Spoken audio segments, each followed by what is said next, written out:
Hello everyone, welcome or welcome back, though it's most likely a welcome because I am new to YouTube. I'm really excited to be here in the booktube space talking to you about books and reading and other things. But some other interesting things that I do plan on including this channel are the fact that I'm a bird watcher. I am always yapping about birds, so you'll probably see me sharing some things on that.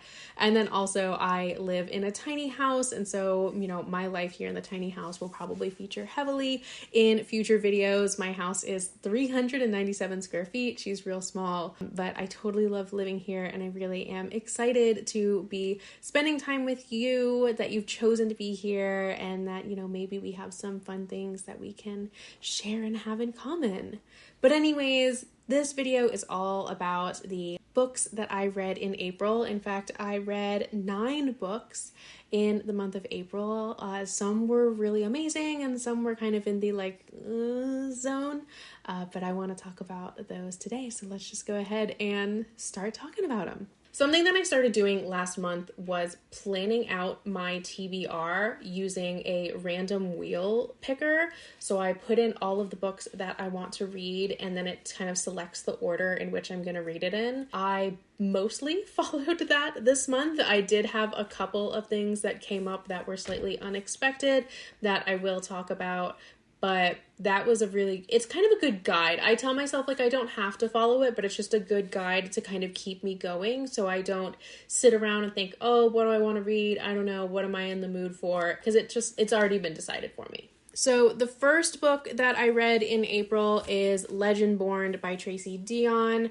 I owned this copy of the book for over a year, and I just now finally got around to it. Of course, the third book in this series just came out, and I was just hearing all of the amazing things that everyone has to say about this series, so I finally was like, okay, I know I need to start this. So I read this, and I really did enjoy it. I thought it was really fun how it's set in North Carolina, which is where I grew up and spent the first 22 years of my life, and so sometimes Bree, our main character, would talk about things about North Carolina, and I'm like, oh, I know that, or I've been there, and so that was kind of fun. I would say the only really issue that I had with this book, and I hope that it was an intentional choice, but it's just that there were aspects of the magic system and the society that focuses within this book that I didn't understand, or I felt weren't fully explained. And my hope for it being intentional is because Bree, our main character, as entering it, also wouldn't know anything about this. And so we're kind of learning as she goes along with it. But there were certain points that I was like, wait, I'm confused. When was this discussed? How did this come to be? So I don't know. We'll see. Maybe for other things will be kind of further resolved in the future books, but I definitely do want to continue the series. I believe I gave this a 4-star rating overall, so that was Legendborn. The next 2 books I read were manga. I have never read manga before, but I read Frieren Beyond Journey's End, both volumes 1 and 2. My boyfriend is obsessed with this anime show. He has watched it through several times. I sat down and watched it with him for the first time. I am not an anime or manga girly, but I did really enjoy the story for this one, and so I was interested enough to try out the manga. So I read the first one, and it's basically a shot-for-shot, it's the manga came first, but the show is basically a shot-for-shot recreation of the manga. So it was easy to read in that I already kind of knew what was going on because I had seen it in the show. They were quick. They only take an hour and a half to read, so it was really easy to go through, but I read both of those and I enjoyed them. I think I am going to continue reading them. I think I figured out that the end of there's only 1 season of the show so far. I think season 2 comes out next year, but I believe season 1 ends about halfway through book 5, and there are currently 12 books for this series that are out. So I want to continue reading because I'm now curious to experience the manga by itself without having the I almost said live action, without having the existing anime storyline in my head. I really want to appreciate the story while reading it before watching it. So I am going to continue working on that. Those are just going to be kind of like thrown in if I just have like a little bit of time real quick and I want to like read something that's simple. That's when I will do that coming up. But I enjoyed both of these. I am choosing to not rate them just because they are so different from what I normally do. I kind of feel like you can't rate them. Like, I also am very unfamiliar with the genre, so I don't really feel that rating it would be fair from my point of view. But overall, I enjoyed it and I will continue the series. I will say that both of these free run books were not part of my planned TBR in which I used the random wheel picker. This just kind of came up as like a random idea one night that I was like, oh, I should read these manga. The next book that I read in April was also not on the random wheel picker because I had forgot that it was going to be released in April, but I did pick up Fearless by Lauren Roberts. So I went and picked this up on release day and read it. So I guess it's nice to finally be able to complete the series and find out where it was going. I read Powerless last year and I loved it. I thought it was really great. Like, definitely a bantery Hunger Games vibe with magic. I did enjoy it. And then when Reckless came out not long after I read that, I was kind of disappointed in it. It just had so many tropes and so many scenes that I felt were just really borrowed from other books in a similar genre. It didn't feel original. It very much felt filler. It was just only fine for me. And I think when I read it originally, I liked it. And then as time went on, I like started to dislike it more. And so I don't know, I kind of went into this being really kind of pessimistic, but again, in the end, I thought it was fine. I think at the end I gave it a 3.5. She's young, she's new. I just kind of feel like it's written, because you know how a lot of books are either like character driven or plot driven. I feel like her books are almost like conversationally driven. It just feels like she comes up with a nice little banter or like a really beautiful line, and then she writes the chapter around how she wants to get to that dialogue. That description. That's how it feels like to me. It is beautiful. I didn't need every chapter to be about how Kai and Peyton were so devoted to each other and everything that they would do to ensure that they end up together, or, Kai will be by her side, but he won't get to be. It was just every single chapter kind of like always had that, and it just got to be really repetitive. There were some things within here that were kind of predictable also, and so it like bits and pieces of it were nice and bits and pieces of it were disappointing, and that's why overall for me it was a 3.5. I'm so sorry. I do love a good banter, but I feel like it was just too much. I don't know. I'm so sorry.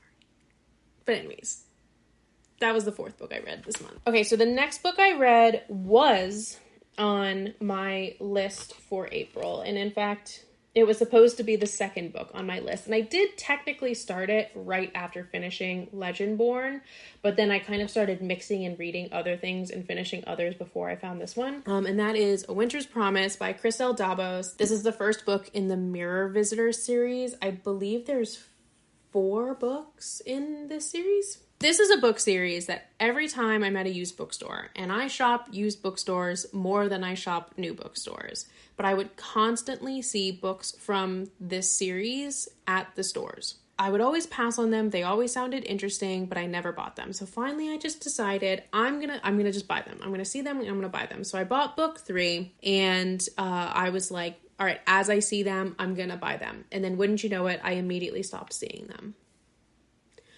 I was on a no-buy for a long time. I am still technically on a no-buy, but I'm not super great at following it. But I was at a used bookstore and they did have this book, and I was with my boyfriend and I told him the whole thing, what I just told you. But I was like, but I'm not going to buy it today. I don't need it. I'm not spending any money today. He went back the next day and bought it for me because he is the sweetest human on the planet. But anyway, so I was really excited to read this because, like I said, it's something that I've been seeing for many months, been thinking about collecting. So let's go ahead and go. This did not hit. And I hate that it didn't hit. The main character, I don't even remember, Ophelia. I went and forgot what her name is. Ophelia is probably the most boring character I've ever read. There is nothing interesting about her. In fact, I think she enjoys the fact that she's not interesting, and I don't know. It had so much potential, with certain settings and descriptions and things, everything in the background and other characters were really interesting. It's just that she wasn't. And I found myself very much not caring about her. I really dragged through this one. I would just read bits and pieces. I finally had to resolve to just listening to it on audiobook just so that I could push through and finish it. Will I read the other books? That's a great question. Maybe. I own book 1 and I own book 3. So I don't own book 2. I kind of hate that I own book 1 and book 3. I'd like to own all of them just because it's split, or maybe I'll sell them. I don't know. But maybe it gets better. I don't know. I don't think I'm in any rush to continue reading this series. I gave this a 3-star rating. It was just... Anyways. So, after being so severely let down by A Winter's Promise, I needed my next book. I was kind of not in the mood to read because I had just finished what I considered to be a fairly disappointing book, but I did have an arc of Nocturne by Karina Halley that I needed to read. So, I read this while waiting. I was in an airport for a flight. I was waiting for my flight, and then I was reading on the flight. Now, I'm the type of person that I will read on a plane, read a couple of chapters, and then fall asleep. Nope, I read the whole flight. It was like a short 2-hour flight, and I got to about the 50% mark. I loved this. I devoured this. So this is part of Karina's other vampire world. She has a few other books that are vampire-y. Specifically, this one really connects to Blood Orange and Black Rose because there are some cameo appearances by characters from those books. I love a vampire book. I think her lore for her books are kind of interesting, in which vampires are born and not made, and so they start their lives as humans, and then when they reach a certain age they transition into vampires. So that does play a role in this book and in some of her other books. But I really like this. It is a film noir style vampire murder mystery-ish kind of book, maybe more like a true crime inspired type book. So it's set in the 1940s, Los Angeles. One of our main characters, Callahan, is investigating the murder of the Black Dahlia. And then our other character, Lena, is a lounge singer. The woman who was the Black Dahlia who was murdered was her best friend. So they kind of team up to try and solve it, but then there's other weird stuff going on, and they're also dealing with the mafia and things like that. She has a stalker. Anyways, so that's all kind of being explored in this book. I really, really enjoyed this book. Spiced when it needed to spice, but it also had, good banter, good dialogue, interesting things happening. So this was good. This was a 4-star book for me. It's available now, so go check that out. If you like vampire and a little bit of true crime, definitely recommend that. All right, so my next book was unfortunately another disappointing book for me, and it was also so unfortunately a highly anticipated book. I was really excited to read this month. I had very recently heard several other people on YouTube and Instagram talk about it, say that they were reading it, but I was like, okay, let's go. And that was Lore of the Wilds. Like I said, no one is more disappointed than I am that I didn't love this book. And here's why. It is way too fast-paced. You spend no time getting to know the characters, the setting, anything like that. And so in turn, I felt like I didn't get to know anyone. Our main character, Lore, I really knew nothing about her. Our other characters, there's 2 male main characters in this that are love interests. We have like a love triangle thing going on here. Again, like we barely scratched the surface on their personality and things about them. And so like I said, like I just found myself not caring about them. There was potential. There was a lot of potential in this. The way the book initially started off, in which there's this library that Fae can't enter because it's cursed, but Lore, she's human. We need you to go in and catalog everything inside of this magical library, and then also we're looking for these particular items. And like that was kind of interesting, like the work that she was doing in there, and then suddenly we weren't doing that anymore. And then it just became a whole bunch of things. And I don't know. The plot twist happened on like literally the last 3 pages. And it was like so sudden that you were just kind of like, oh, okay, this is happening now. And I don't know. It was just, this was another book that while I was reading it, I was falling asleep. That too. That was another thing. It was just, I couldn't stop myself from nodding off. Because like I said, I wasn't invested in the story and I wasn't invested in the characters because I didn't have anything to work with. And I kept falling asleep. So this is something else that I switched to audiobook on just to try and finish. I was like, maybe it'll redeem itself. It didn't. 2.5 stars. I'm so sorry. Like I said, I was so excited about this book. I remember buying it a few months ago. I was supposed to go to an author signing event with this, but it got canceled. So that didn't happen, which was a real bummer. But I've been like waiting to start it. And finally I was like, yeah, let me finally read it.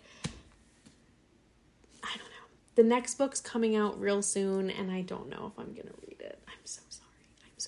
I don't know why I keep apologizing for my opinions on these books. I am entitled to my own opinion on books, but I don't know. I just feel like when I see books that are like really hyped up and then I don't like them, I'm just kind of like, it's not you, it's me. Like, I am kind of a harsh reviewer and reader sometimes. If you ask my friends, they would be like, yeah, she's like that. So once again, going off script, wanting something a little bit different, something easy to read. I'm now like in the last couple of days of the month. I was disappointed by Lore of the Wilds. I wasn't feeling the vibe for what was next on my list that I had created. So I was like, I've been wanting to read this for a long time. I want to try something new. So I did Done and Dusted by Lila Sage. I've never read a cowboy romance before. I was like, I always hear amazing things about this. Let me give it a shot.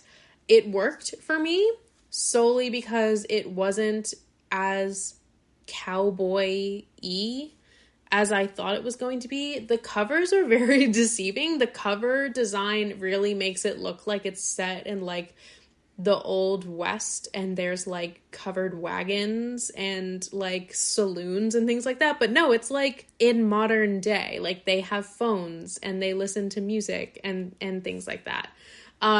So it was easy, and the only thing that was like cowboy about it was that the main character's family like owns a ranch and she rides horses, and then the male main character like he helps out at the ranch and he teaches people how to ride horses, and like that was it. So like it was very much just like a contemporary romance, but like with a horse spin on it. But I liked it. I've never done a best friend's younger sister or brother's best friend combo in a book before, and so that was interesting. Didn't hate it. Again, the spice spiced, but this was just fun.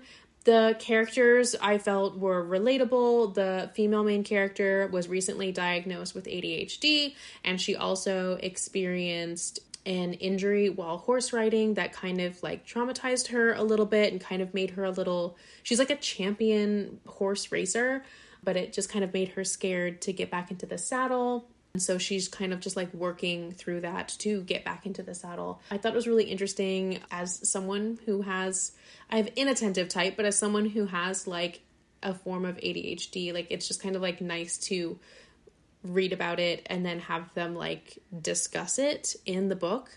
And I liked that a lot. And the male main character was really sweet, very protective. I liked that a lot. So that was done and dusted. I gave this 4 stars. I liked it. I had a fun time. It was short, so fast. I read it, in just a couple of hours. So I liked that. All right, and my last book of April was Glass Sword by Victoria Aveyard. Technically, I haven't finished it yet.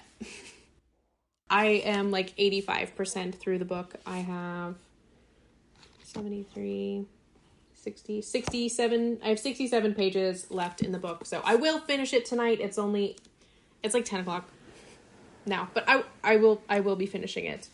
Tonight. This won't take long to finish. So this is the second book in the Red Queen series. I read Red Queen back in December. Actually, I technically listened to it on audiobook. For this one, I decided to continue it on audiobook, but I do occasionally open up the book or read it on my Kindle just whenever I have the time. But I have been kind of slowly chipping away at this just in the car while I'm driving and whatnot. It is, again, it's fine. It's just fine. I'm not loving it. Every chapter, Mare, our main character, has to remind us about her power as if we have forgotten. I think this is like a 5-book series. I'm only on book 2 and I already am like, does it need to be 5 books? I don't even know what this is going to continue into. I have book 3. I do own book 3, but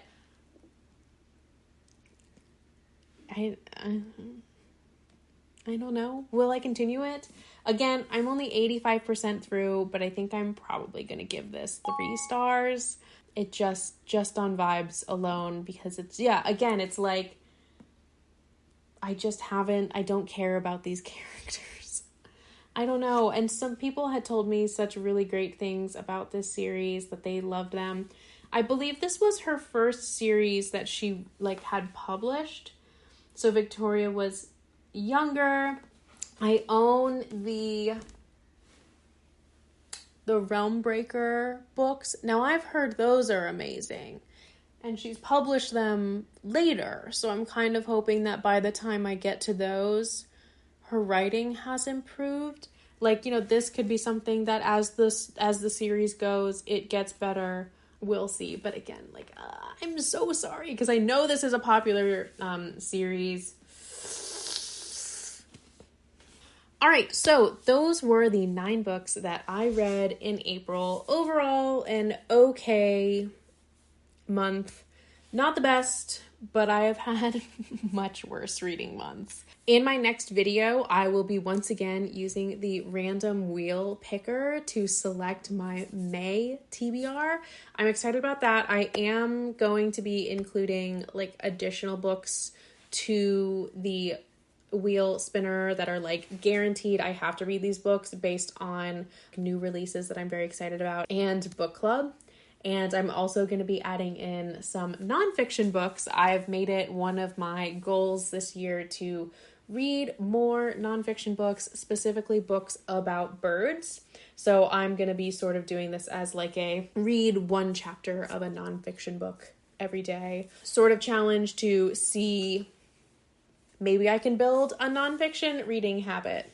Thank you so much for watching and listening to me mostly complain about books. Have you read any of these books? Are your thoughts similar to mine, or did I deeply offend you with how much I disliked some of these books? Again, I'm So sorry. But yeah, please like and subscribe if you're not. Again, I am new to YouTube and your support means a lot to me. And hey, if you subscribe now, then you're like getting in on the ground floor and you're kind of being like, hey, I remember, like, I knew you when you had 3 subscribers. So that's like a cool bonus if you want to subscribe.